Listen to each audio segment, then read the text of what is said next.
Welcome to It Happened on the Job.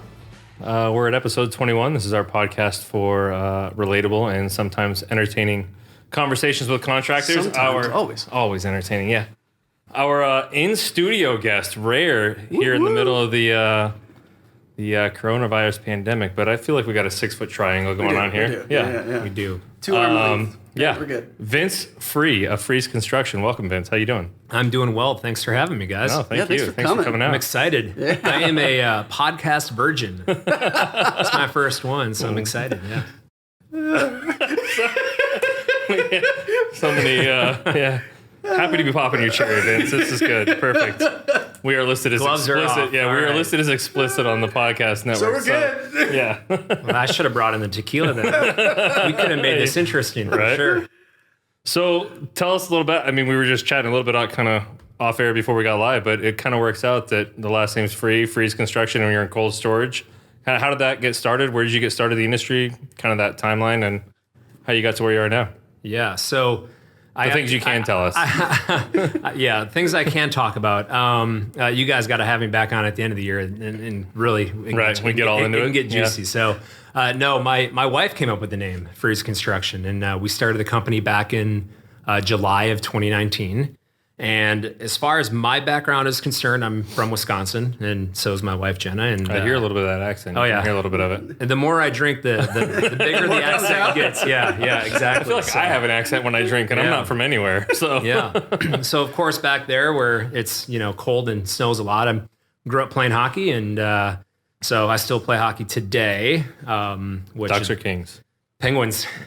Even worse. Penguins. Well, we didn't have a hockey team in Wisconsin, right? So That's why I figured you'd adopt you the were one out either here. like a Minnesota Wild fan or a Blackhawks or a Red Wings fan, or me growing up, I had Mario Lemieux, Jaromir Jagr. Those were my two favorite players. So I kind of latched onto the Penguins, and I'm still a fan and never deviated from my favorite team in hockey. That's good. But definitely diehard Green Bay Packers and Milwaukee Brewers, Bucks, and I can brag about those 3 teams because they're doing pretty good-ish. So, Yeah, so how I got started in the cold storage industry was, it's kind of a funny story. I was playing hockey with my buddy in college, and he's like, it was my maybe 6 months away from graduating college, and I just went for communication. I really didn't know what I wanted to do, but I knew it had something to do with business or sales, something like that. And he's like, hey, you should come work at this cold storage door company. I'm like, I have no idea what you're talking about, right? Like, what is a cold storage door company? And he's like, oh, they do all these high-speed doors, and they're big, and they're in these warehouses, and they're high speed, and forklifts drive through them, and you can make really good money being a regional sales manager. And I'm like, all I heard was money, and I'm in. Sign me up. And I'm in. So, and I remember interviewing for the position, and I remember that I bombed the interview, right? So, Bombed good or bad? no, I bombed it bad. It was not good, but they still hired me because apparently they saw something in me, and so that's how I got started in the industry. So I was selling cold storage doors for 6-7 years in the Midwest, and my territory kind of lingered off to the West Coast because they didn't have a regional sales manager in that territory. So I rose my hand. I'm like, I can fly to the West Coast like once every 3 weeks and like work. I'm in. So I started traveling out west, and I picked up that territory with that company and met a ton of great people and contacts throughout the industry. And the guy who got me started at that company left to work for a large general contractor design build company based out of Atlanta. And I kind of saw the writing on the wall. I wanted a little bit more out of the cold storage and construction industry, and ended up moving my fiance at the time, my wife, she was my fiance. And I remember going home and saying, hey, do you want to move to California? And she's like, yeah. Okay. So we packed up our stuff and we moved to California, and I took a position. I feel like that's probably a coin flip from Wisconsin, right? Because people are either like dug in there and like, or they're like, sun, beach, yes.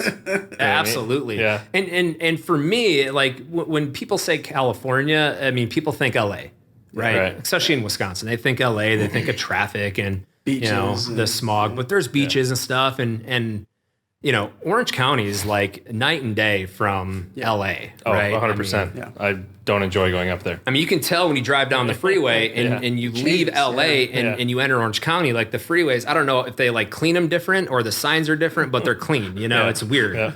Yeah. But it's, and the orange curtain. It is the orange curtain. Yeah. Yes, that's right. So anyways, we packed up, moved out here to work for the same general contractor that my buddy once got me into, that he went to work for Atlanta. They had a West Coast opportunity they wanted to expand out there. So I head out west and worked for that company for a couple of years. And from there, I liked the concept of design build general contracting, but I really enjoyed the concept of being a subcontractor and really specializing on the thermal envelope of a building.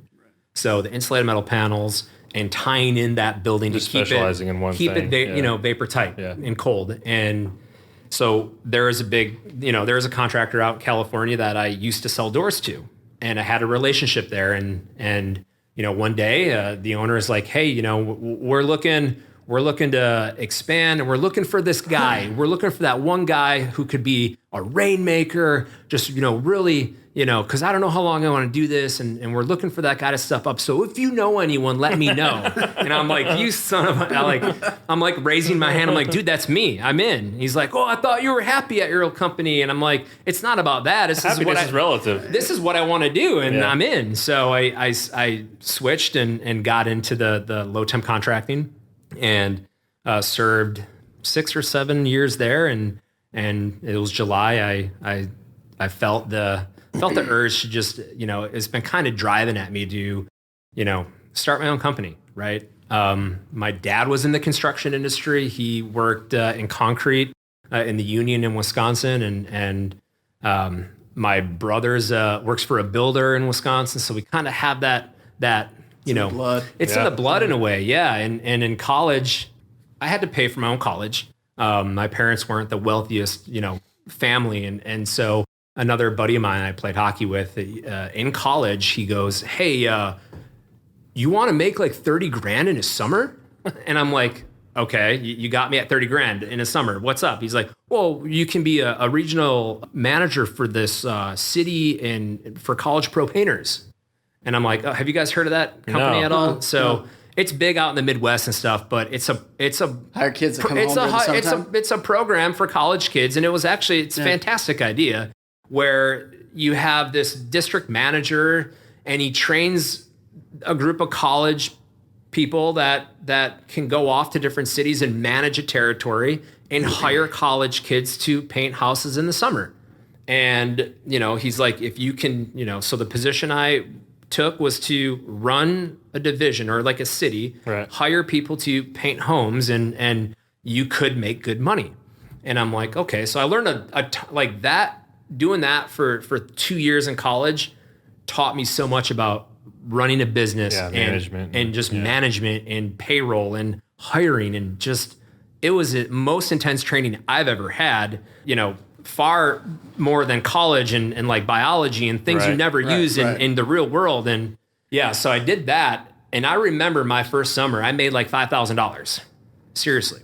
And not the 30 grand, huh? All my guys in the field made like 3 times more than I did, but it wasn't about that. I really, looking back at it, I was working 80 hours a week in the summer, and my buddies were like on the boat, hanging out in the summer, going to Summerfest, doing all this fun stuff. And man, I remember, driving my beat up Ford F-150 I bought for $2,500 with a broke ladder rack and trying to knock on doors and get people to let me bid their house for a paint job that, may or may not be needed. And it was a grind. And then I learned to work smarter, right? So the next year I literally went from 80 hours a week to 30 hours a week and like quadrupled my pay, right? So, it was, I made that 30, 35 grand in the summer to help pay for college. And I just learned, you learn it, right? You learn how to work smarter and you learn how to hire better and manage people and projects better. So that really was a large foundation to, propel me to the spot I'm in now, where construction's in my blood. I know cold storage. I've been doing it since 2005. It was just time for me to kind of, I guess make the jump and do it. So here we are. And here we are doing a podcast during a pandemic. So, I mean, obviously it's all commercial work that you guys are doing. I mean, is it restaurants? Is it warehouses? Is it a little bit of everything? Or what do you guys kind of focus on?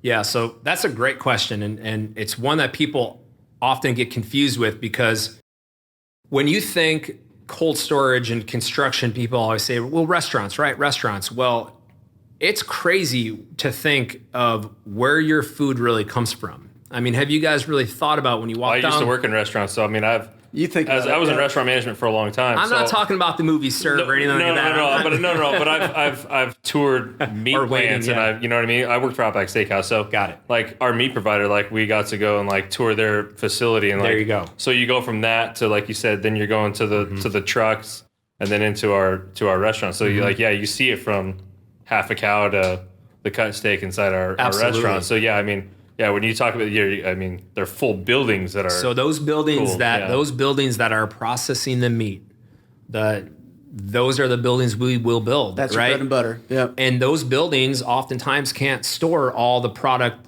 they produce and package. Right. So there are third-party logistic companies that are out there that are large, 100,000 to 400,000 square feet coolers and freezers. I'm talking. 350,000 square feet of minus 10 freezer space with racking 45 feet high. And before, I could go down a rabbit hole of all the automated high rises that are happening now of 145 foot towers with these automated racks that pick stuff and they freeze potatoes. And I mean, you name it. So they're going vertical to save the footprint space? Yeah. Well, yeah. When you build and you build out, it costs money. When you build up, I mean, rent's free up top, man. Right. You build up. So, I mean, it's a crazy industry to think of like how big it is.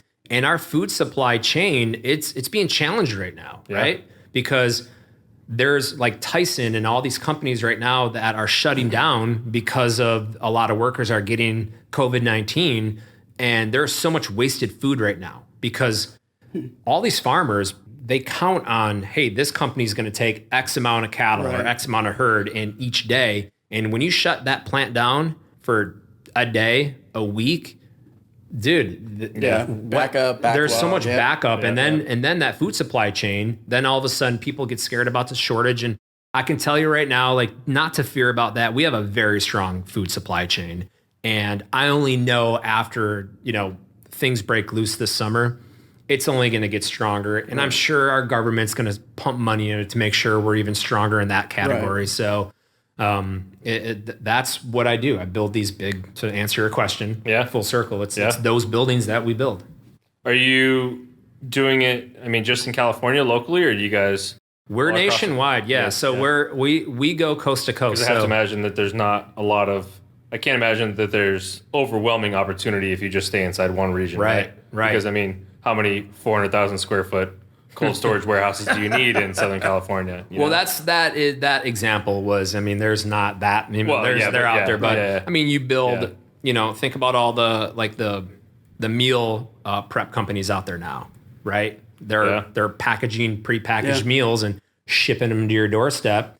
And those companies, they're building 30, 40, 50,000 square foot cold storage space to manage that. And that market's going crazy because of the fact that nobody can get the food, they have to store it somewhere. Well, it's that, and people are lazy, right? The days of going to the grocery store and like buying one of each ingredient to make a really cool meal is, there's if a company is going to package all the spices and like the two bell peppers that I need, and all I do is pull out a box and have to chop it and cook it. That is some of them you don't even have to chop anymore. Some you just stick in the microwave and call it a day. My wife just started doing this thing just a couple months ago, HelloFresh. It's that same concept where you get the box in the mail, it shows up on the doorstep, and I'm not a cook. I had to cook it the other day. And there is an element of cooking, but you're right. It comes in that the exact amount that you need in terms of cooking and all that. So I'll give a shout out to Green Chef because we're doing that program right now. And Green Chef. Green Chef is good. All right. But there's new companies out there, Fresh and Lean. I'll give a shout out to, Lorene, who 30-year-old entrepreneur. She's like top 30 of 30 women in business. She's in Anaheim and has this huge meal prep company. And it's fantastic. I mean, it's definitely a very growing and popular market. Yeah, for sure. Yeah. I never thought about that with the whole coronavirus thing. I hate going to the store now because of all the politics that are involved with, like, are you wearing a mask? Are you wearing your gloves? I just tell my wife, like, if you want to go, you can go. But I'm not interested, which is why a lot of this prepackaged food thing started, But yeah, that's very interesting. So from a construction standpoint, are you guys self-performing a lot of this work, or do you have to find, especially when you're traveling out of state, are you finding guys to sub some of the stuff out to, or are you just on the I guess the question, are you more design and hire to build, or are you design and build, or are you just building, or? Yeah, so we will take a set of plans from the general contractor that, they'll submit plans to us and say, hey, bid us on this division of work, right? Which is a thermal envelope, and we bid based off the plans. Oftentimes they will come to us and say, hey, what do you think of this or this detail? And obviously those design services and that's an extension of what we'll do for just them. On the fly kind of we stuff, will give them all that stuff as an added service and value to them, because one of my mottos is I really want to be an extension of the general contractor, right? So when we're in the field and we're boots in the ground with those guys, I want to be an extension of your company. We're out there to be your partner, your team. Let's go. So we self-perform all our own work. All our guys are road warriors. We got guys from Nevada and the Midwest and a lot of California guys, but I got it. Hats off to these guys. They are a talented group of guys, because not everybody can just, get up out of bed and build a cold storage building, right? You need to know, thermodynamics and vapor barrier and thermal cuts, and you need to understand how to build these. And these guys have a lot of experience, and without them, we don't exist. So, I mean, hats off to those guys. I mean, so on that, they're the studs. Yeah. Are you training these guys? Are you finding them and I would assume there's some level of training, like where are you developing them, or how are you taking them down that path? Man, I don't know how it happened with FREEZ Construction, but when we started the company, we didn't have any field guys. In our field is typically made up of a superintendent, right, or a foreman, right. If you will. They will run a crew of 4 to 8 guys, sometimes bigger, depending on job size. And it was like day 2, and I'm like, who's going to do this for me? I don't have any field guys. I'm certainly not going to take any field guys from people I know and piss anybody off. And my phone rang, and there was an old superintendent I used to do work with back in the day. He retired, and he had worked with me on a couple jobs years ago, and he heard what I had started, and he said, I want to come work for you. And I'm like, are you serious? Aren't you retired and you're like living the dream? He's like, I'm bored. And he's like, I like working with you. I want to help you get this thing off the ground. Let's go. And I'm like, do you know any more people? Could you phone a friend for me? Yeah. So 48 guys. Yeah. So, I mean, super blessed that just happened, right? I mean, it's God's plan. I don't know, but he called and he helped me really get this thing kickstarted. And from there, it's kind of people know people in the field, and hey, I have a cousin, or I have a couple buddies that they worked for this cold storage company back in the day, or they don't do it anymore. They went into drywall or concrete, but they want to come back. And so you find guys organically that are talented that can do this kind of work, and then you try to hire and sprinkle in new talent and have them slowly learn from the guys in the field. So I'm big on employee development, and I want to really empower all our guys in the field to feel like they're all superintendents, they're all foremen, because I want everybody to love what they do and champion their trade. Right. So we're doing a big job in Kansas, and I had 3 guys from the area apply when I put out something online, and they didn't know anything about what we do. So we filter them in with a group of 8 guys that know what they're doing and slowly train them, right? That costs money to train people, but that's just part of growth and part of empowering your guys to excel and learn the trade. And I mean, that's how we've been bringing our guys on, are you finding it hard to maintain are your employees kind of in flux just because of the location differences, or do you try and keep a core? I would imagine you try and keep a core group of guys, right? That will do a lot of the traveling for you. So we have done a job in Connecticut already, and they're about as far as you can go from they're here, road right? warriors, right? Yeah. So they're from California. Yeah. So, and then, anywhere we go in the United States, it doesn't matter where these guys that in the field are from, they will drive anywhere, right? So, yeah, it's insane. That's cool. Yeah, that's very cool. So, are you kind of like from an office standpoint, management standpoint, kind of a one-man show? Are you and your wife? Yeah. Is she got brought into the new business too? Or? She is, and I could not do it without her. The brains. That's for yes, the brains. She's much smarter. We're than all me. married. We know how to. She is much smarter than me, guaranteed. And it's funny. I bounce ideas off of her, and she's just. she's so smart, right? Hats off to her. And she's a therapist.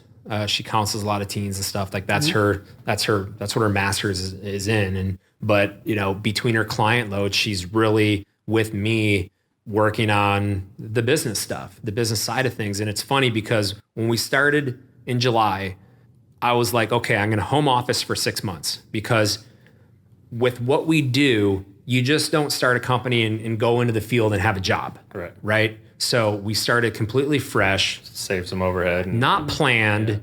Right. So to the degree of, okay, so we're doing this. And I remember when we started, we worked day and night all weekend on a business plan, concept name, logo, all this back office stuff, website. And we're like, we're going to do a lot of this stuff on our own.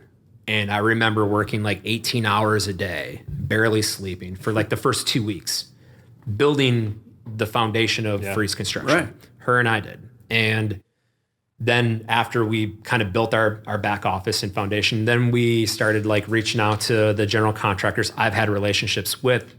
And with what we do, we're lucky because there's a pretty small circle of general contractors that do it's pretty cold special. storage. It's not like construction. throwing up a frame building or something. Yeah. So there's no secret who they are, right? We Right. all know them. They all go to the same trade shows. Right. And oftentimes I've shared tequila shots with them. Right. So, a lot of them are my friends. And I just said, listen, this is what I'm doing. And I'm sure you've heard, and it's been on LinkedIn. We launched this and started bidding work. And then 90 days into the start of FREEZ Construction, we landed our first job. But that didn't start until February 1st, end of January. So there is a long time. Yeah. There is 6 months of when we started where we were just trying to bid work and build a backlog. Yeah. So we were just home office, her and I, that's it. And then COVID happens, and I was really looking forward to getting out of the house of the home office, which is a great home office, by the way. It's fantastic. And then this happened, and now I'm like, it's weird. We found working remote now, many people have, is, hey, we can do this. Yep. Yeah. And I think this is going to change a lot of businesses after this is We've over. talked about this before about how you don't need commercial real estate's going to just tank. You don't need that $5,000 to $10,000 rental space anymore in a downtown district or a fancy big office, because we found working remotely works. Yep. And it works for maybe 80 to 90% of the people. Yep. Some things you can't do. Well, and you might lose, we've talked about it before too, you're going to lose a little bit of productivity just because you're not there on top of your people, but the money you're saving on overhead, you're going to make up for it on that side. You can hire another one or two people to make up for that and still be out in the black. So I don't even know, like after this is over, I don't know if I'm going to do an office anymore. Yeah. I'm to the, because there's people in the industry that are located throughout the United States that I want to bring on board to the company really, really bad. And they don't live in California. And that was a problem for me back in 2019. But moving forward, my mindset changed. I'm like, way back in the day in 2019. Yeah, well, for me... well, from a progression standpoint, it's Well, for me, I feel like it's been 5 years since I started this thing. It's exhausting. And I'm going to hire and we want to bring on partners that are from out of the state, and I'm okay with that. We're going to go to meetings and Zoom, and Everything's going to be remote. And we set the company up all cloud-based anyways. Yeah. Everything's on the cloud. Yeah. So if I'm in Florida at a trade show, I can pop open my computer and I can run payroll. I can get into my back office and do a bid. My office goes with me anywhere now. Yep. So no, it's funny how it's kind of forcing some of those people. Obviously, you're part of the younger generation, but some of those older generation guys. Well, I mean, you look like you could probably fit in with us too. So I mean, but there's that older generation of guys too that really have to force to be creative. Where maybe they weren't thinking about it for a long time, and then all of a sudden this is forcing them to. And it's definitely, like we've talked about before, becoming the new normal, if you will, across multiple industries, not just construction, but multiple industries. There was something else I was going to ask you, kind of based on that with the COVID stuff. Where I would imagine the stuff that you've started before lockdown, if you will, or shelter in place. Imagine that stuff's kind of just continuing on as normal. Are you seeing any sort of slowdown from the sense of bidding or, future work or any of that kind of stuff? Or are people still kind of confident that that's going to stay strong and into the future, into the near future? Yeah. So a lot of the industry right now is still boots in the ground working, right? Because we're considered essential. Yep. So we're food, we're the food supply chain. Minus the states that just said, listen, we're shutting everything down, like Pennsylvania or I think parts Boston, of New York, Massachusetts is shut down maybe. Yeah. But other than that, we haven't stopped working, but we have started new safety measures with PPE and face mask and temperature readings before you start on a job site. Which I never understood because you could literally have COVID for like 10 days and not show any symptoms or a fever. I think it's more of a, you know what I mean? Yeah. So it's more of a, hey, look, we're trying kind of thing. It's an insurance thing, right? Or it's a check the box thing. But there are measures we're all taking now to try to keep everybody safe. Extra wash stations on the job site and keeping trades off of other trades and say, hey, you're going to work in this section of the project or building, or some people are changing shifts. Like you're going to do morning shift and you're going to do mid shift and then night shift. So there's a lot of measures happening right now, but we're still moving. And, we've been lucky and blessed that none of our projects got shut down from this. And as far as the future is concerned, I feel like bidding has picked up. Okay, projects that were going to go did get put on hold. Kind of like delayed a little some bit. of these projects got delayed because you got to think, if these cities are shutting down, like the health department and people like plan review stuff, like if they're shut down, permits and permitting is shut down, you can't build anything new. So some of those projects did get shut down or paused, if you will, or slower. But as far as like the bidding is concerned, it hasn't slowed down. I think it's gotten busier, and people are really prepping for when this thing is over. I think it's just going to be like, it's going to be just balls to the wall. Oh my gosh. We have a logjam of activity and projects that can't happen or are slowly happening. And once that opens up, it's like a floodgate. And the floodgates are going to be, and the pressure is going to be put on all of our vendors. And I feel bad for them because our insulated metal panel vendors are going to feel it the most because they have a backlog of orders already, and if those got paused, they're not making those panels, if you will. Well, and even if they are making them, they have nowhere to store them. Well, they're not going to make them, right? Because they're going to be running, less shifts and less people, and when the floodgates open, I mean, they have to make all those orders and all the new ones that are hot. Because in our industry, by the way, everything's hot, no matter what. So we always need it. Need it tomorrow, or we always need it now. Like there's no 6 to 8 week lead time. That means we need it in 3 weeks. And if you guys don't know that, figure it out. So it's for us. I don't think it's going to slow down. So not to dumb it down much, but just more because, I mean, again, we only work with contractors, but I don't know that I've ever talked to somebody that specifically does the thermal envelope, cold storage, just like that, 100% of that. But I mean, are you guys taking panels and putting a building together, or is there actually, what's done from a construction standpoint from your guys? Because obviously I know that those panels are probably prefabbed, right? And they're coming to you guys. Mm-hmm. What's involved on your end once it comes to you? Or before, as far as site prep and that kind of stuff. Yeah, so obviously before us, they're going to move dirt and pour foundations and footings and erect steel, and then do the joist and decking And once that steel structure is completed, our panels show up that we order, and we start erecting the panels on the steel. And we're doing the vapor barrier associated with the top and bottom and the panel joints and stuff, but we're wrapping that steel with the panels in a nutshell. Right. So yeah. Are you guys involved in any of the actually cooling the HVAC stuff, or? Yeah, so we don't have a refrigeration division, I want to say yet, because you never know. I think it's in my plan one day to maybe bring on some guys that are HVAC guys, refrigeration guys, and add that element to the company. Right now, we do not do that. I don't know if it adds value to a general contractor if you do both. My only thought would be one less headache, one less person he has to deal with. You know what I mean? One less opportunity for something to go sideways in a relationship. It's just less paperwork for them. They don't have to write another contract, but it's still, a lot of it's still separate licensing and insurances and all that stuff. Right. So, but there is some value there because if you can bring a package deal together, they like that. And oftentimes you can maybe hit it a little harder. Do you ever see yourself going into the position of the prime and kind of wrapping it all up, or do you specialize in where you're at? I did that in my life before this, and when I moved out west, you did it from a project management standpoint, right? Yeah. It might be a little bit different from an owner standpoint.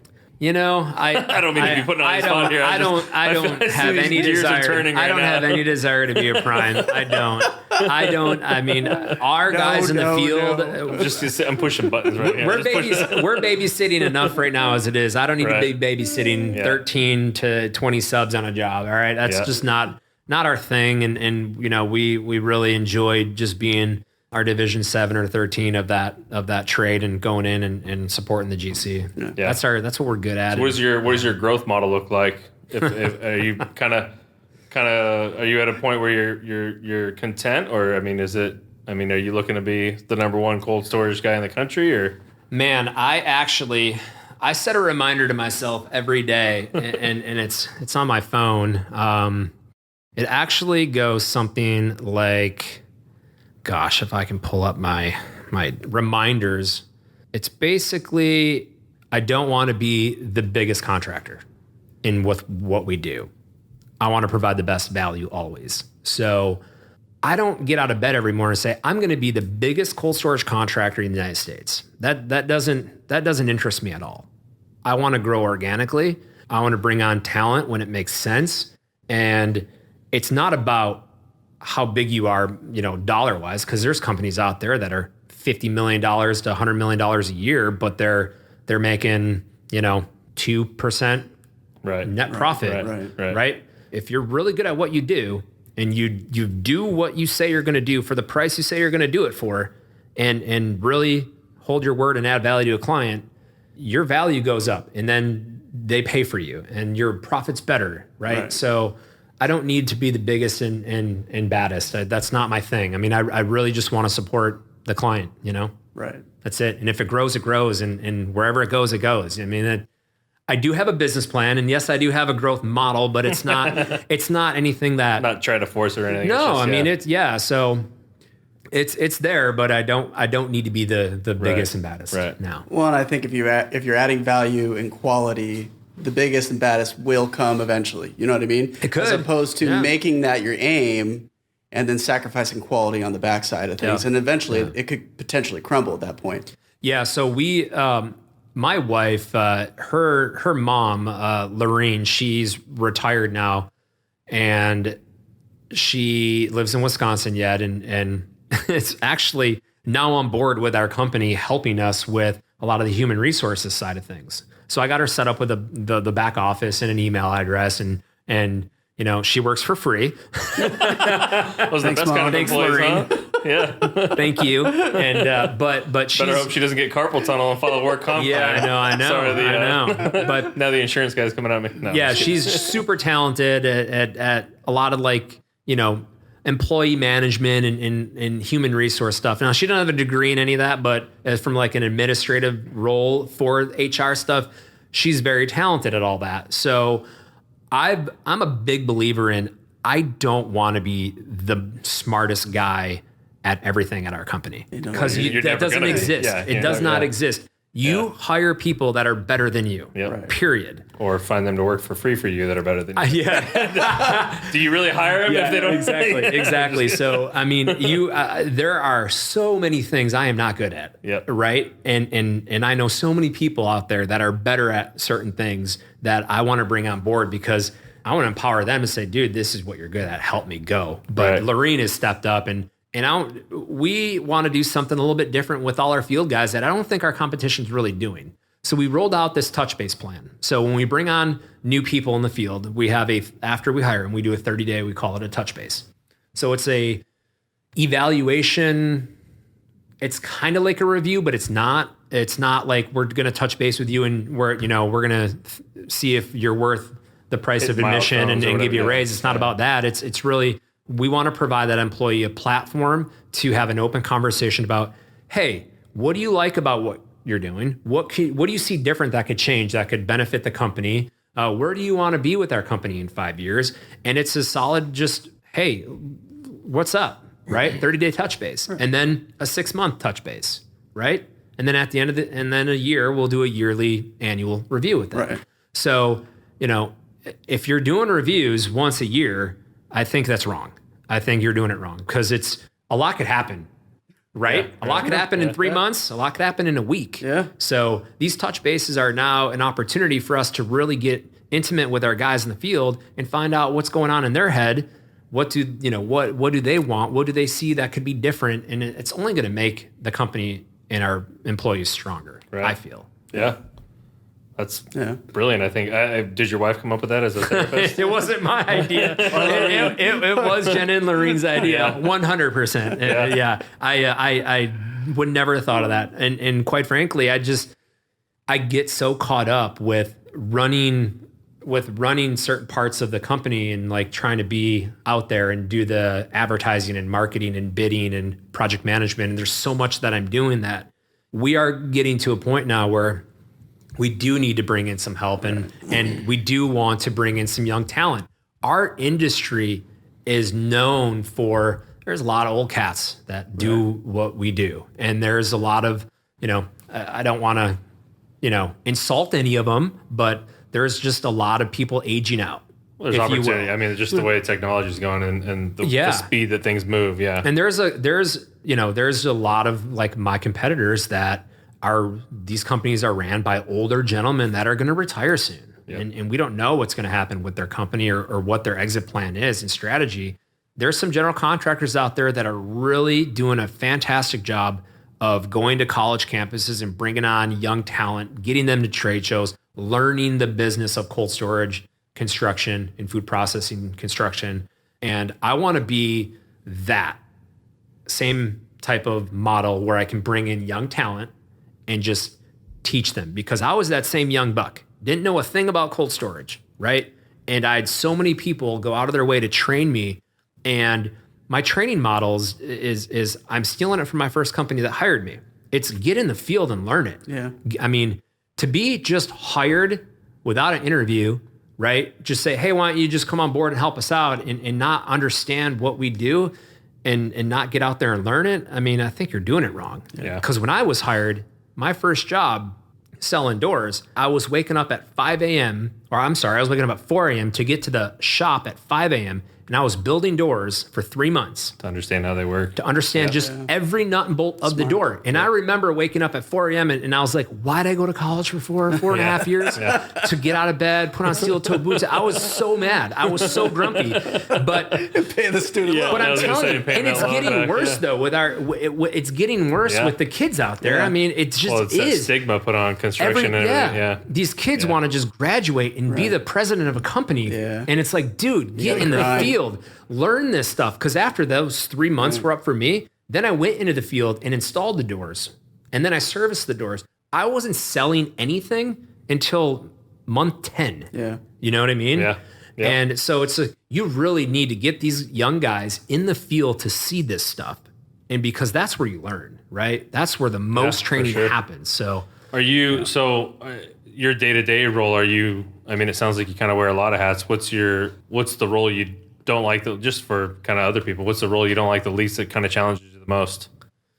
That is a loaded question. And a good one. I not really big into, I'm not a huge fan of all the payroll and payroll taxes and the licensing and the laws and all that stuff that are associated with that, right? That's a lot of the stuff that Jenna's really good at because she takes the time to learn it and understand it. And she's done such a fantastic job of like working with our payroll company and saying, hey, we got guys in this state, in this state, in this state, but we're all doing work in this state. Right. So, where does their income tax come from? How do they pay that? And how do we divvy up that? And, because the states want their money. Right. Yeah. So all that stuff, get it out of here. I don't want to deal with any of that. Jenna, that's you. You're good at that. So I would imagine you're probably more into the sales marketing. That's kind of where you thrive. Man, if you could wake up every day, that'd be what you were doing. If I could wake up every day and take a client golfing, I would. Yeah.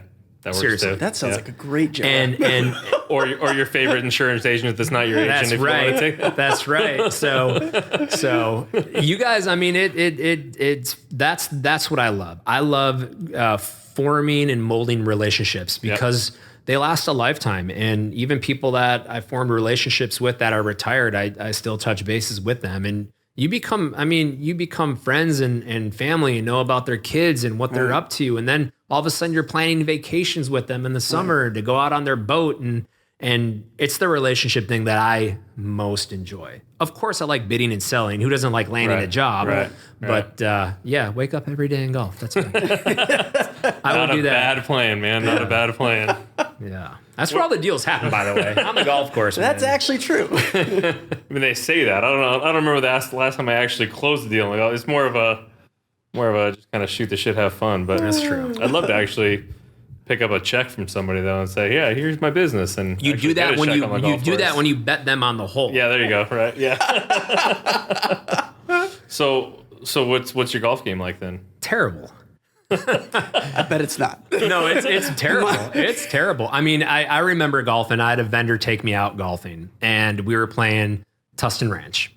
And I shoot like 100, right? That's my game. Fit right in. You want to play with me then? Yeah, you fit right in. But I remember this like it was yesterday. We have you guys played Tustin Ranch? Yeah. So you tee off, you go over a little bit of water, and it's a par 4. And I birdied that hole. I kid you not.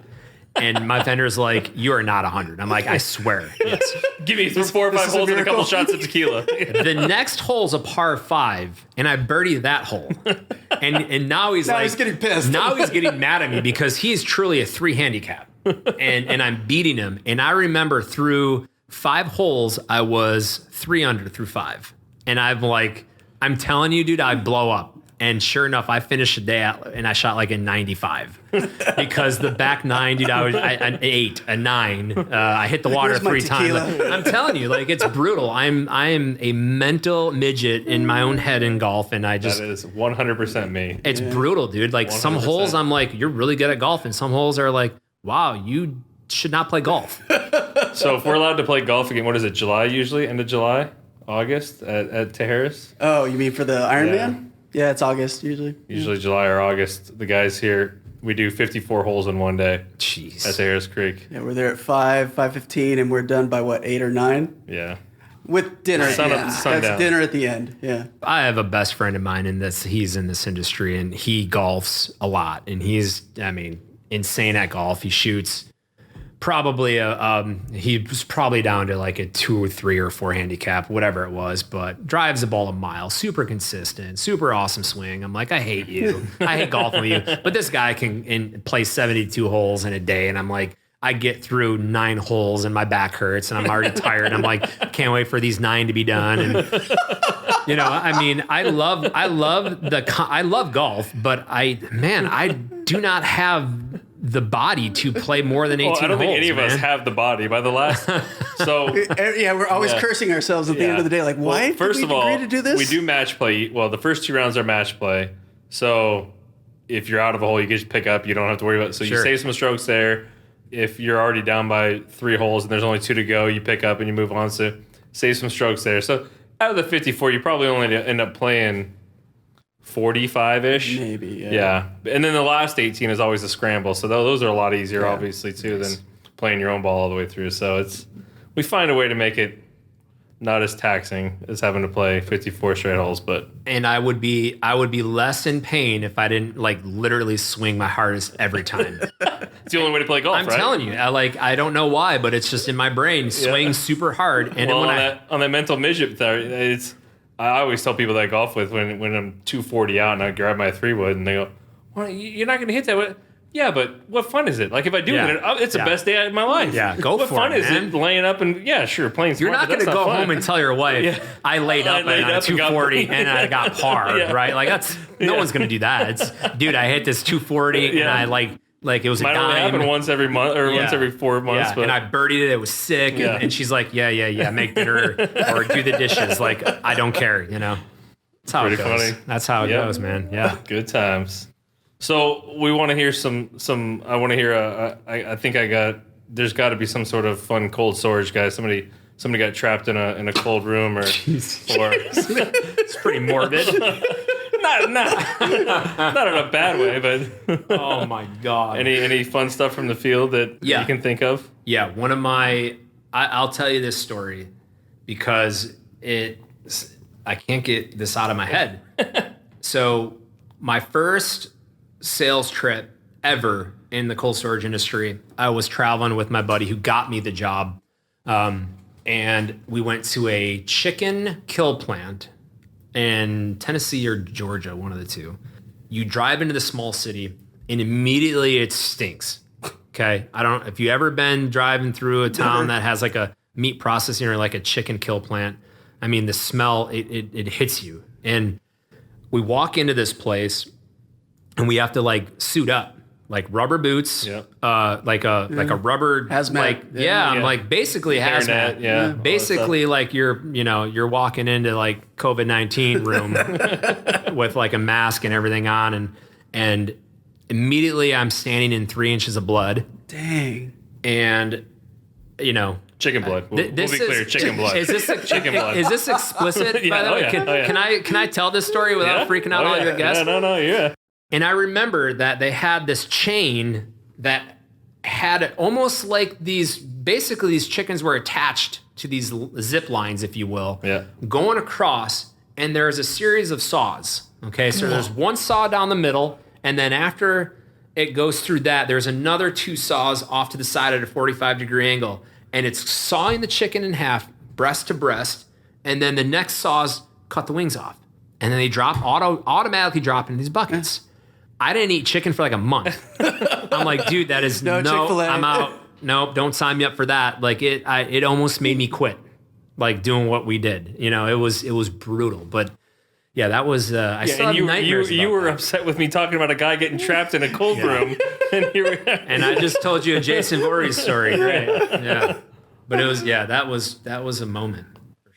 Oh, yeah, I can imagine. It's efficient. Yeah. Think about it. You got the breasts in a bucket. You got the wings in a bucket, Oh, my gosh. I mean, yeah. Even like the pork plants that, they're hanging the pigs from and stuff. I mean, they're just hanging there. And it's like, it's processing. Yeah. Yeah. I did sell in LA. I did sell something to the coroner's office. And I had to like replace a 3x7 cooler door to that went to the outside. Right. And this thing was existing. So there was racks of dead bodies. Racks of bodies. And it's a real thing. And the lady's like, okay, so have you ever been in one of these rooms before? I'm like, no. She's like, okay, well just, gown up, just keep your head down, look at the floor till you get to the door. Okay. So, cause I didn't want to see it, right. The blue bags over the top and they're in this cooler and I'm walking and sure enough, I look up and because she told you not to, and because she told me not to, and I'm like, where I want to see where I am, like what is going on here, and it's the tags are on the toes, and like, dude, it was just so insane. I'm like, man, like I don't ever want to do this again. Stick to the new construction and not so much the service and repair, right? So I'm doing a really good job promoting the cold storage industry to young guys to come join what we do. Yeah. Come on in. Yeah. Awesome. Well, we appreciate you coming in. Before we let you go, we want to let you give a little shout out, a little plug, kind of where to find you, website, phone number, Okay, so homing pigeon, if you got one of those. Yeah, so I'm on all 4 platforms: Facebook, Twitter, LinkedIn, and what's the other one? Instagram. Yep. So it's FREEZ Construction at FREEZ Construction. I think with a Z, FREEZ. Yeah, so it's FREEZ and then no E, because apparently we're hip and modern like that. Right. So, Less is more. Yeah, exactly. Twitter is I think at FREEZ Thermal, and then as far as the website, it's just freezeconstruction.com. Perfect. Nice. So man, I appreciate you guys. Thank you. No, thanks for coming on, man. This was fun. Let you get back out to the golf course. I will be back at the end of the year to tell more fun stories that you guys need to hear. We will. We'll have you back for sure. And if I will bring tequila this time. Yeah. Hey man. Yeah. Okay with that. Yeah. Nice. Cool. Good. Well, thanks so much, man. We appreciate it. Awesome. Thanks, guys. Vince? Yeah. Thank you. Hey, thanks for listening. And if you've made it this far, go ahead and give us a like or 5 stars or whatever means you like us. Make sure to subscribe so you don't miss our next episode. And check out our website for more video content and extras. While you're there, shoot us a message if you want to be a guest. We'd love to have you on. Thanks again, and we'll see you next time.